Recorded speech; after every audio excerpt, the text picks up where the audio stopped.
The night was alive with fire. It was June 1944, Saipan.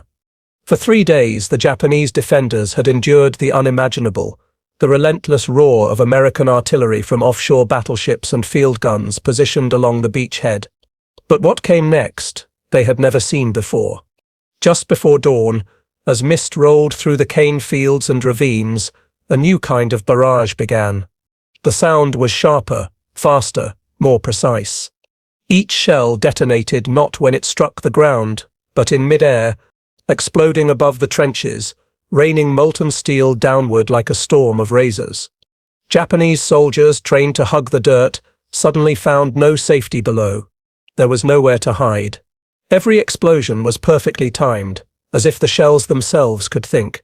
Within minutes, entire positions vanished. Caves once considered impenetrable were shredded open. Officers shouted in disbelief, "Kami no itazura da," it's the work of the gods. But it wasn't divine intervention. It was something entirely human and terrifyingly ingenious. Behind that storm of precision was a quiet revolution, a new kind of fuse codenamed G-Rated. It was the product of desperation, science, and innovation, born in secret laboratories across the United States. Each tiny device contained more brainpower than any weapon before it, and it changed the way artillery was fought, forever. That night, the Japanese High Command realized something awful. Their bunkers, trenches, and jungle camouflage, the tactics that once gave them the upper hand, were useless now. American artillery had evolved into something monstrous, something alive. No one on that island could have known it yet. But those 20,000 little fuses would mark the beginning of a new kind of warfare, where science, not numbers, decided survival. And for the men on both sides, it would turn paradise into a meat grinder. Before Saipan erupted in fire, before the Japanese trenches were ripped open from above, the real war, the one that would change everything, was being fought in silence. It wasn't on a battlefield. It was inside laboratories. In 1940, as Europe burned, American scientists gathered in secret under the banner of the National Defense Research Committee. Their mission was simple, yet nearly impossible. Find a way to make every bullet, bomb, and artillery shell smarter. Radar had already given the Allies eyes in the sky. But now they needed something smaller, something that could fit into a shell no wider than a man's hand, and think for itself. That idea became the proximity fuse, a device so revolutionary it bordered on science fiction. A miniature radar transmitter, sealed inside glass and metal, that could detect when it was near a target, and explode at the perfect moment. Imagine it, a shell that could sense distance. Instead of slamming into the ground, it could burst above enemy troops, scattering fragments in a perfect sphere of destruction. It was precise. It was merciless. And it was about to change the Pacific War forever. But developing it was a nightmare. Electronics were fragile. Vacuum tubes shattered under the shock of firing. Moisture corroded circuits. And the math behind it, radar reflection, Doppler shifts, detonation timing, was the frontier of physics itself. In a small laboratory at Johns Hopkins University, under the Applied Physics Laboratory, a handful of physicists, many barely in their 30s, worked day and night. They were led by Dr. Merle Tuve, a man once described as the physicist who refused to sleep. When war began, he told his team, "If we can save one ship, one pilot, one soldier, every hour matters." By 1942, the first prototypes worked. The fuse could sense its target and detonate within feet, not yards, of impact. But even then, the military wasn't sure it could trust something this new. What if it malfunctioned? What if one landed intact in enemy hands? So the weapon was classified above top secret. It would be known only by a code name, VRT, Variable Time Fuse, or, in field slang, the G-Rated Fuse. Its first test wasn't smashed on land, it was at sea. The US Navy armed its 5-inch anti-aircraft guns with the new fuse during the desperate battles off Guadalcanal.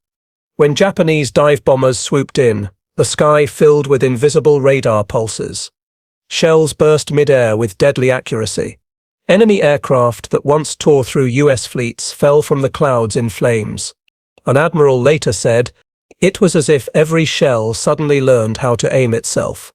And so, when the Marines landed on Saipan in June 1944, 20,000 of those same fuses were waiting, hidden inside artillery shells, ready to show the Japanese a kind of precision they had never imagined. Science had done its part. Now it was time for the soldiers to use it. And what they unleashed on that island would forever change the way war was fought, and the way men saw the power of their own inventions. War is never just about technology.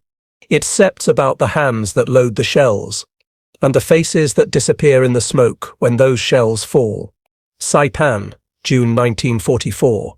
For the men of the US 27th Infantry and 2nd Marine Division, the island looked deceptively peaceful from the sea. Emerald jungles, white beaches, a horizon painted gold at sunrise. But beneath those palms lay an army sworn to die before surrender. 30,000 Japanese soldiers, commanded by Lieutenant General Yoshitsugu Saito, and every inch of ground was prepared to kill.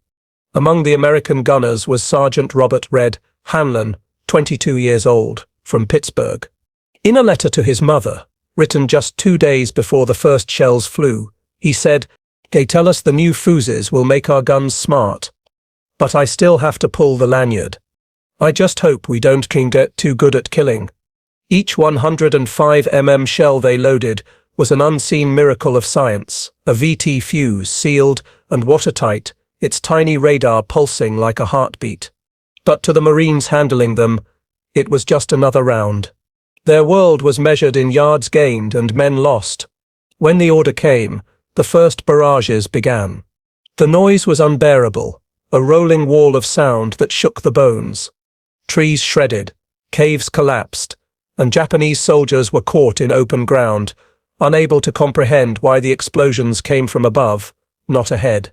One Japanese private, Shoichi Tanaka, later recalled, "We used to run to the ground when we heard the shell. But now the ground itself was our enemy. Even hiding was useless." He survived only because an earlier blast had buried him beneath the bodies of his own comrades. When he crawled free, the sky was silent, and the hillside that had been his company's position was gone. That day, the line between invention and annihilation blurred. Every shell fired by an American gunner was another triumph of science, and another step into moral darkness. The men on both sides didn't see radar waves or physics equations. They saw smoke, fire, and the faces of friends they could no longer recognize. For Sergeant Hanlon, the smell of burned coral and metal would never leave him. In his last letter home, written after Saipan fell, he wrote only one sentence: "Nah, we took the island, but I think it took a piece of me too." The G-rated fuse had done its job perfectly. Too perfectly. By the second week of June 1944, Saipan had become a nightmare, a patchwork of craters, smoke, and twisted jungle.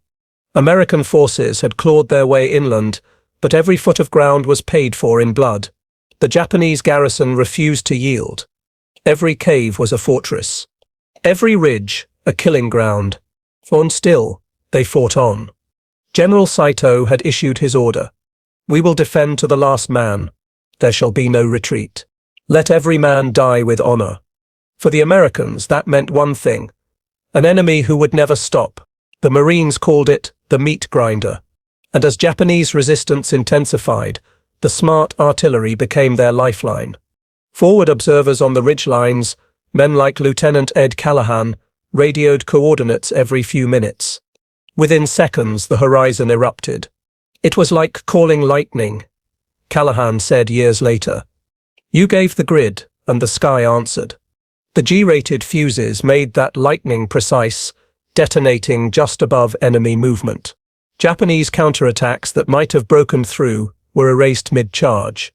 Even seasoned Marines, hardened by Tarawa and Guadalcanal, were stunned by the weapon's accuracy. But for every volley that saved an American platoon, another horror unfolded. Japanese units, stripped of cover, began to dig trenches not to fight, but to die in. Wounded soldiers begged to be left behind as their comrades rushed forward in suicidal countercharges. Even when shredded by airbursts, many still clutched grenades, waiting to detonate as Marines advanced. Atop Mount Tapachao, Saipan's highest point, the Japanese made their stand. American guns ringed the base, pounding it for hours with shells fused for airburst. The mountain glowed red at night, as if the earth itself were burning. When Marines finally reached the summit, they found caves lined with the dead, men who had chosen death over capture. For every soldier on that island, it was clear now, this was not just a battle. It was a test of endurance, of will, and of what men were willing to do in the name of survival. The artillerymen on the beaches barely slept. Their guns overheated, their ears rang constantly. Each pull of the lanyard meant another step deeper into something none of them fully understood, a war where technology had made slaughter almost effortless. But the Japanese were not finished. On the horizon, through smoke and ruin, a final, desperate order was being prepared. If they could not win, they would die trying to take the Americans with them. The greatest Banzai charge of the Pacific War was coming. And no one, not even the gunners armed with their miracle Fuzes, was ready for what dawn would bring. It was June 7th, 1944, the fourth week on Saipan. American lines had stretched thin across the island's center, exhausted, half-starved, their uniforms stiff with salt and dust. They believed the worst was over. They were wrong. At 4:45 a.m., a sound rose from the dark hills, a single shout, then another, and then thousands. Tenno Haika Banzai, long live the Emperor. A wall of voices surged through the dawn. 3,000 Japanese soldiers, many wounded, many without weapons, charged in one final act of defiance. They came with rifles, bayonets, swords, even medical stretchers turned to spears. Behind them rolled a line of officers on horseback, remnants of an army determined to die on its feet. The first wave slammed into the U.S. 105th Infantry. Men barely awake were torn from their foxholes. Machine guns overheated. Ammunition ran dry. The front collapsed. For the next 4 hours, the world was nothing but smoke, blood, and screaming. The Japanese had broken through, briefly. For the first time in the battle, American lines wavered. Command posts were overrun. Officers were cut down in hand-to-hand combat. Even the field hospitals came under attack, surgeons forced to defend the wounded with pistols and scalpels. Private Harold Stevens of the 27th Infantry remembered, "They just kept coming. I fired until the barrel glowed red. Then I picked up another rifle. It was like shooting into the sea, and the sea kept coming. But as the Japanese tide crashed forward, the unseen hand of technology turned the tide again. At the edges of the chaos, American artillerymen, the same crews who had been shelling all night, swung their guns around, loading the deadly VT Fuzes once more. They aimed not at the ground, but at the sky above their own lines. Every shell burst overhead, raining metal over friend and foe alike. It was the only way to stop the charge. For the men in the trenches, it was hell made real, their own artillery detonating just meters above them. And yet, it worked. When the sun rose, the hillside was quiet. In front of the American lines lay over 3,000 Japanese bodies, the largest Banzai charge of the Pacific War. But victory had a cost. Entire U.S. companies were gone. Of the 105th Regiment's 1st and 2nd Battalions, fewer than half could stand. The men who survived that dawn would never forget it. The smell, the faces, the feeling that the world itself had gone mad. One Marine, shaking after the battle, muttered, "If this is what winning looks like, I don't ever want to see it again." The island was theirs. But the victory felt hollow. Technology had saved them, and scarred them forever. When the sun rose over Saipan, the silence felt unreal. For the first time in weeks, there were no counterattacks, no snipers, no shadows moving through the jungle. Just smoke, and the smell of cordite and death.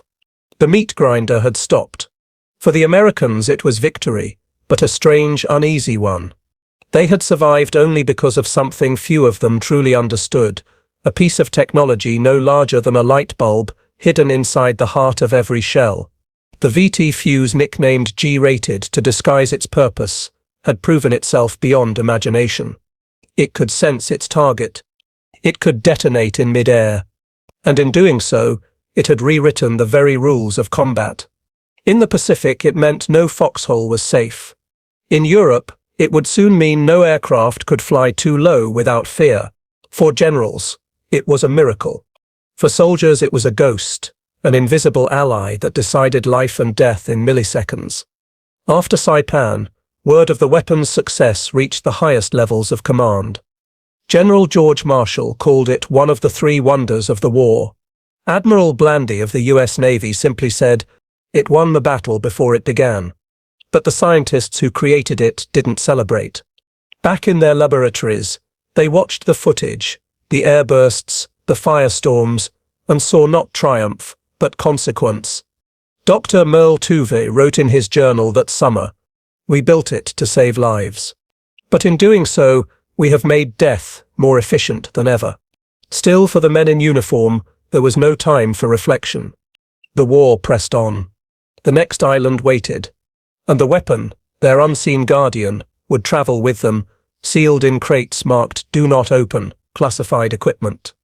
Everywhere it went, the pattern repeated. At Guam, at Peleliu, at Leyte Gulf. Each time the enemy adapted, and each time the proximity fuse adapted faster.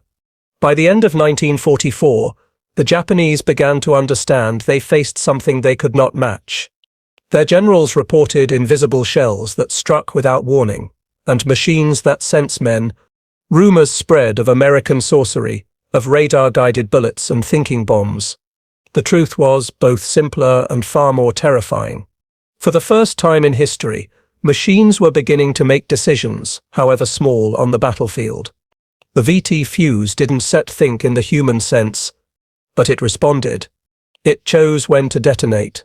And that simple act blurred the line between invention and intent. It was the birth of precision warfare, and the beginning of something far larger than any of them could have imagined. After Saipan, there was no going back.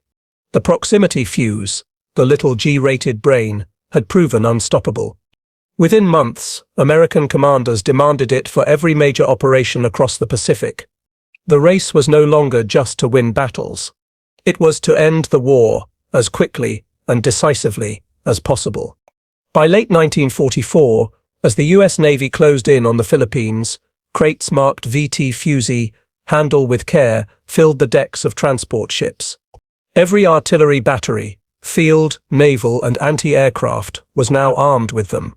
In the skies above Leyte Gulf, kamikazes dove toward American carriers. Before, they would have slipped through. Now, each plane met a wall of mid-air detonations, bursts so perfectly timed that pilots described the air itself as solid with explosions. A single destroyer, the USS Hutchins, recorded 12 kills in 1 hour. Every shell it fired carried a tiny pulse of radio energy, a heartbeat of science that turned precision into survival. One gunner later said, "You couldn't even see them coming anymore. The fuse did the seeing for you." Then came Okinawa, April 1945. The largest amphibious assault of the Pacific. Hundreds of thousands of men. And for the Japanese, the last stand before the homeland. The island was honeycombed with caves, ridges, and tunnels. Every gun position, every mortar, every command post, hidden deep underground. But the Americans had a weapon that could reach inside the earth itself. The proximity fuse. The Marines called it Steel Rain. Each barrage began the same. A low whistle, a flash above the ridge. Then hundreds of shells bursting overhead in perfect unison, an artificial thunderstorm of metal. For the Japanese defenders, there was nowhere left to hide. Those who survived the initial bombardment stumbled out half-deaf, bleeding and disoriented, only to be met by advancing infantry and tanks. At Okinawa alone, over 2 million proximity fuses were fired. The island shook beneath their fury. For American commanders, it was proof that the new age of warfare had arrived. For soldiers, it was something else, an invisible power that saved them one moment and haunted them the next. Corporal Joseph Vega, a Marine spotter, wrote in his journal, "When I see the bursts, I know they scepter ours. But I still flinch. It's too perfect, like the sky itself has learned how to hate." By the end of Okinawa, the Japanese army was annihilated. Tens of thousands lay dead. And among the surviving Americans, few spoke of victory. They had witnessed a glimpse of the future, a war fought not by men alone, but by machines that could decide, in a fraction of a second, when the killing should begin. From the beaches of Saipan to the hills of Okinawa, the proximity fuse had become more than a weapon. It was a symbol of ingenuity, of fear, and of a world racing toward something far greater and far darker. By the summer of 1945, Japan was collapsing. Her navy lay in ruins. Cities burned night after night beneath American bombers. And yet, there was no surrender. Every island taken came at an unbearable cost. Every step forward drenched in blood. For American planners, the next move was unthinkable. Operation Downfall, the invasion of Japan itself. Predicted casualties over 1 million Allied dead. For Japan, perhaps 10 times more. And so, in hidden laboratories and desert test ranges, the next phase of the war's secret weapons began. The proximity fuse had already changed artillery. Now its principles, miniaturized radar, precision timing, self-activation, were being adapted for something even deadlier. It was no longer just a fuse. It was a thinking trigger. A device that could sense altitude, motion, and distance, capable of detonating at the perfect height above its target. And when the Manhattan Project prepared the first atomic weapons, Little Boy and Fat Man, the proximity fuse set its descendants were waiting. Though the actual atomic triggers differed in design, the very concept of the proximity fuse, a self-sensing, timed detonation, became the foundation for how atomic weapons would one day be delivered. Without that leap of science, the leap first proven in the fields of Saipan, the atomic age might have taken years longer to arrive. July 16th. Trinity test. The light brighter than 1,000 suns. From that instant forward, the proximity fuse's legacy no longer belonged to one weapon or one war. It had become the symbol of something greater, the human will to control destruction itself. And when the bombs fell on Hiroshima and Nagasaki, Japan finally bowed to silence. The war ended. But the echoes of that invention, that tiny G-rated fuse, never stopped. Scientists called it a triumph of physics. Soldiers called it a miracle of survival. But in every sense, it was the moment the world crossed a line. The device built to protect liberty had also made it possible to end humanity. It began as a defense against unseen danger, a radar that could sense life or death in the air. But like so many inventions of war, it became something its creators never imagined, and could never take back. The war had ended. The world exhaled. But the minds that forged its weapons didn't rest. From the ruins of battle, they carried something new, not a bomb, not a bullet, but knowledge. The proximity fuse, once hidden under the code name VT, became the quiet cornerstone of a technological revolution. The same principles that made shells detonate mid-air now guided missiles across oceans. The same circuits that sensed targets evolved into radar altimeters, vital for aircraft, spacecraft, and satellites. It was as if the fuse had planted a seed, one that grew into the nervous system of the modern world. The Cold War demanded precision. Missiles had to find cities half a world away. Bombs had to know exactly when to strike. And every one of them owed a quiet debt to that wartime innovation, that first sensor that knew where it was in space. From the beaches of Saipan to the vacuum of orbit, the echo of that invention endured. When the first men walked on the moon, their descent engines relied on radar altimeters, direct descendants of the proximity fuse. What began as a weapon of war had become the guardian of exploration. It was a paradox written into history. The same idea that once destroyed thousands of lives now protected them, guiding landers, saving astronauts, timing parachutes. And yet, for those who remembered Saipan, For the scientists who'd watched the weapon's first brutal success, there was no simple pride. Letters from veterans decades later spoke of it in reverent tones, and haunted ones. "It saved us," one Marine wrote, in 1978. But sometimes I wonder, what did it save us for? That question lingered across generations. Because every advance in warfare carries a shadow, a debt paid not just in human life, but in the moral weight of knowledge itself. The proximity fuse marked a threshold. The moment humans began handing decisions of life and death to machines. And in that threshold lies the story of the 20th century. From the first radar-guided shell, to the satellites that watch our skies today, to the drones that hover above modern battlefields, the line from that G-rated fuse runs unbroken.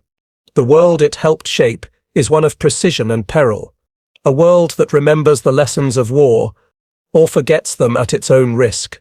70 years have passed since the thunder of Saipan. The islands are peaceful now. Children play where once men fought, bled, and died. But the echoes remain, not just in monuments or history books, but in the very technology that shapes our world. The proximity fuse, the G-rated miracle of Saipan, was more than a weapon. It was a testament to human ingenuity and a reminder of its consequences. It taught us that the mind can create salvation and destruction almost simultaneously. It saved countless lives on the battlefield, giving soldiers like Sergeant Hanlon and Lieutenant Callahan a chance to survive. It ended battles faster, shortening campaigns, and arguably shortening the war itself. Yet every success carried a shadow. The knowledge that a simple invention could turn the tide of life and death, and eventually birth weapons capable of ending civilization, haunted the men who built it, the soldiers who fired it, and the world that inherited it. History rarely asks if we are ready for the power we create. The G-rated fuse asked nothing. It performed its duty, flawlessly, relentlessly. And through it, we learned that every leap forward carries a responsibility as heavy as the lives it can save or take. Today, as we look back, we honor both sides of that truth. The courage and sacrifice of men who faced impossible odds, and the ingenuity of minds who dared to imagine, even in war, a better, smarter way. The story of the proximity fuse is not just a tale of science or artillery. It is a story of humanity, our brilliance, our fear, our choices. And as long as we remember, we carry forward its lesson, that every invention, every act of creation, carries with it the echo of its consequences.